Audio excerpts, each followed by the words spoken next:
અંકલેશ્વરના હાંસોટ રોડ ઉપર આવેલ તુલસી સ્ક્વેર કોમ્પ્લેક્સ નજીક વિશાળકાય અજગર જાહેરમાં દેખા દેતા ફફડાટ ફેલાયો હતો। આશરે 6 ફૂટ જેટલા અજગર રોડ ઉપરથી પસાર થતાના દ્રશ્યો જોવા મળ્યા હતા। જોકે બાદમાં સ્થાનિક જીવદયા પ્રેમી કાર્યકરોએ તેનું સફળતાપૂર્વક રેસ્ક્યુ કર્યું હતું। અંકલેશ્વરના હાંસોટ રોડ ઉપર એક અજગર રોડ ઉપરથી પસાર થતો જોવા મળ્યો હતો।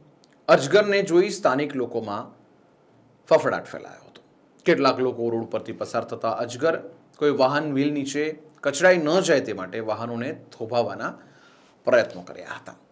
બાદમાં એનિમલ લવર્સ ગ્રુપના જીવદયા પ્રેમી એવા કૌશિક પટેલ, ફૈઝાન તાજભાઈ અને તેમની ટીમને જાણ કરાતા તેઓએ સફળતાપૂર્વક અજગરનું રેસ્ક્યુ કર્યું હતું અને વન વિભાગને સોંપીને સલામત સ્થળે છોડવાની કવાયત હાથ ધરી હતી। કૌશિકભાઈના જણાવ્યા મુજબ આ અજગર મોટા ભાગે નર્મદા નદી કાંઠાના વિસ્તારોમાં દેખાય છે, ત્યારે કાંઠા વિસ્તારથી દૂર અને ભરચક માનવ વસ્તી વચ્ચે તેની હાજરી વિચારવા જેવી બાબત છે।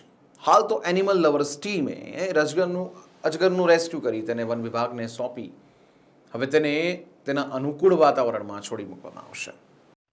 મારું નામ કૌશિક પટેલ છે, એનિમલ લવર્સ અંકલેશ્વર ગ્રુપ અને ગત રોજ રાત એસટીનગર તુલસી સ્ક્વેરની સામે એક મહાકાય અજગર પબ્લિક દ્વારા દેખાવામાં આવ્યો હતો અને તે રોડ ક્રોસ કરીને લોકોએ જોવામાં આવ્યો હતો। પણ હાલમાં જે તેના રહીશો દ્વારા એનિમલ લવર્સની ટીમને જાણ કરતા ઘટના સ્થળે દોડી આવ્યા હતા અને એ અજગરને રેસ્ક્યુ કરવામાં આવ્યો હતો। જેમ કે હાલમાં જોઈએ તો એ અજગર નર્મદા કાંઠાનો છે, પછી સિટીમાં જવલે જોવા મળે છે।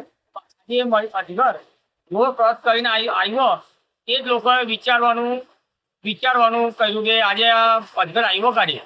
પણ એ વખતે જ્યારે પબ્લિકને લાગ્યું કે આપણે એનિમલ લવર્સ ગ્રુપની ટીમને જાણ કરીએ તો અમારા લોકોની ટીમને જાણ કરતા ઘટના સ્થળે આવી અજગરને રેસ્ક્યુ કરવામાં આવ્યો ને જે અમારા એનિમલ લવર્સની ટીમમાં તરુણ પટેલ, હિતેશભાઈ પટેલ, ફૈઝાન તાજભાઈ અને વિવેકભાઈ શર્મા દ્વારા એ અજગરનું રેસ્ક્યુ કરવામાં આવેલ છે અને આજે વન વિભાગ ખાતેની કચેરીમાં અમે લોકોએ એને સુપ્રત કરવામાં આવેલ છે।